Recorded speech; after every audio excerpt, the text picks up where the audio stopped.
So hello everyone, today we are going to read about febrile seizures. What are febrile seizures? Febrile seizure means a child is having fever along with seizure-like activity, that is febrile seizure. The most common age group is 6 months to 60 months. That means from 6 months till 5 years of age group, that is the most common age group for a child having febrile seizures. Then next comes etiology, like what is the cause. So first of all, the child will have fever, so that cause of fever can be any bacterial infection or any viral infection. That can be any virus like rotavirus, human herpes virus 6, influenza, parainfluenza, adenovirus, or respiratory syncytial virus. So any viral infection or any bacterial infection will lead to febrile event, which will ultimately lead to lower threshold of seizure. Like in some children, the threshold of seizure is less, so any febrile event leads to seizure. Then if the child is like if the child has undergone vaccination for DPT or MMR, that will lead to fever and that will lead to febrile seizure in some susceptible children. Or low serum zinc levels, that is also seen, like it has also been seen in some children, lower serum zinc levels, iron deficiency, anemia, and if the child was of low birth weight and IUGR, then they are also more prone to develop febrile seizures. Then next comes pathophysiology. How does this thing works? So in that febrile thing will lead to hyperthermia, and that hyperthermia will lead to lower levels of GABA. That means anti-excitatory. GABA is anti-excitatory. Lower levels of GABA will lead to increased excitation, that will lead to seizure-like activity. Then comes inflammatory mediators. Any infection will lead to release of tumor necrosis factor alpha and interleukins, and that will lead to increased glutamate level and decreased GABA level. So that will also precipitate seizures. Okay, next comes genetic susceptibility. If first degree relatives have any history of seizure or epilepsy, then that child is more prone to develop febrile seizures. Then next comes hyperthermia.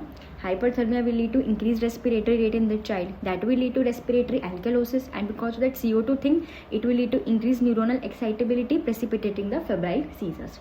Then next is cortical malformations. If some focal cortical dysplasia or some dysgenesis is present in brain, some malformations are there, that can also lead to febrile seizures. And also we have already seen lower serum zinc levels in iron deficiency anemia have also been seen in some children developing febrile seizures. Then comes clinical diagnosis. So first of all, you have to differentiate whether it is simple or if it is complex febrile seizures. See, simple febrile seizures are usually generalized tonic-clonic seizures. That means both upper limb and both lower limb will be involved, that is GTCS. Along with that, fever will be present. It will be of less than 15 minutes duration, and it will not recur in 24 hours. In 24 hours, only one activity will be present. If we differentiate it from complex will be focal, only one limb, only one lower limb, like that, more than 15 minutes duration and will recur in 24 hours. This is complex febrile seizures. Okay, we have differentiated. Now another term, febrile status epilepticus. What is febrile status epilepticus? Febrile means fever present. Status epilepticus, child walks into hospital with seizures more than 30 minutes duration. That is febrile status epilepticus. Okay, then it is a convulsive activity, obviously convulsive. Then it can be GTCS, it can be focal, or it can be secondary generalization. Secondary generalization means initially focal, later on GTCS, like that. That is febrile status epilepticus. A child walks into hospital with seizure, with fever, is febrile status epilepticus. Okay. Complex febrile seizures and febrile status epilepticus have more chances. Like if the child had complex febrile seizures or febrile status epilepticus, the child may develop mesial temporal lobe sclerosis. So neuroimaging is important to rule out this. Okay, next comes important differential diagnosis. You have to differentiate febrile seizure from acute pyogenic meningitis. What is meningitis? What will you see in meningitis? Fever, seizures. Common things, but here vomiting will be present, neck rigidity, that Brudzinski Kernig sign, that will be present. So you have to rule out acute pyogenic meningitis. The next comes Dravet syndrome. What is Dravet syndrome? If a child had infantile onset febrile seizures, like less than 1 year of age, febrile seizure, which later converted to intractable epilepsy, along with delayed milestones, delayed psychomotor development, rule out Dravet syndrome. Next comes, how are you going to approach it?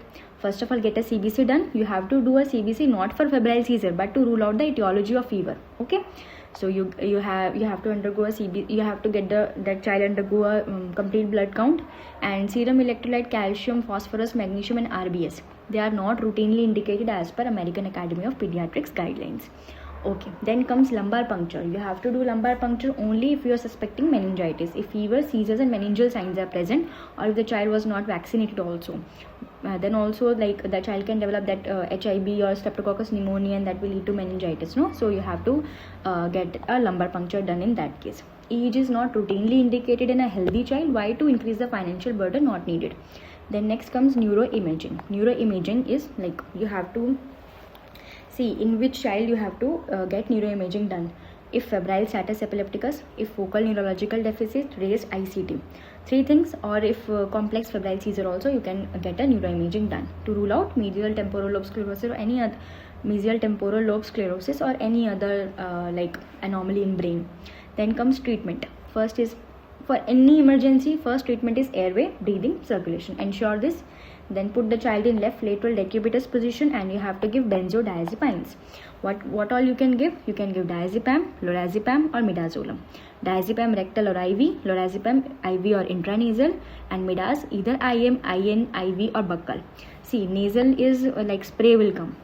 For all of them, dose is 0.2 mg per kg per dose. For buccal, 0.2 to 0.5 mg per kg per dose. Then you will give antipyretics, obviously, to lower down that fever thing. They will decrease prostaglandin synthesis. You know that we see, this NSAIDs and all that, this ibuprofen on all that, they will decrease prostaglandin synthesis. Okay, so you give antipyretics and intermittent prophylaxis. See, if a child developed one episode of febrile seizure like that, then later on when fever, like that child develops fever, you should give intermittent prophylaxis of clobazam or diazepam. Okay, so that the child may not develop febrile seizures, but it is not indicated in every child. If the child had febrile seizure 3 or more episodes in 6 months or more than 4 episodes in 1 year, only in these 2 cases you have to give intermittent prophylaxis of clobazam at 1 mg per kg per day, divided into 2 doses, give for 2 to 3 days, and oral diazepam at 0.3 mg per kg per dose, divided into 3 doses. And you have to give it after onset of fever, so that the child may not develop febrile seizure again. Okay, so this is intermittent prophylaxis till the child attains the age of 5 years. Whenever the child develops fever, you have to give that prophylaxis thing only if these 2 criteria are met. Okay, next comes continuous prophylaxis. If at all needed, sodium valproate is the preferred drug. Then recurrence can happen if the child was of less than 15 months duration, if first degree relatives have any history of epilepsy like that, if mild temperature only lead to that seizure like thing, not high temperature, or if any neurodevelopmental delay was present. So this is all about febrile seizures. I hope you understood.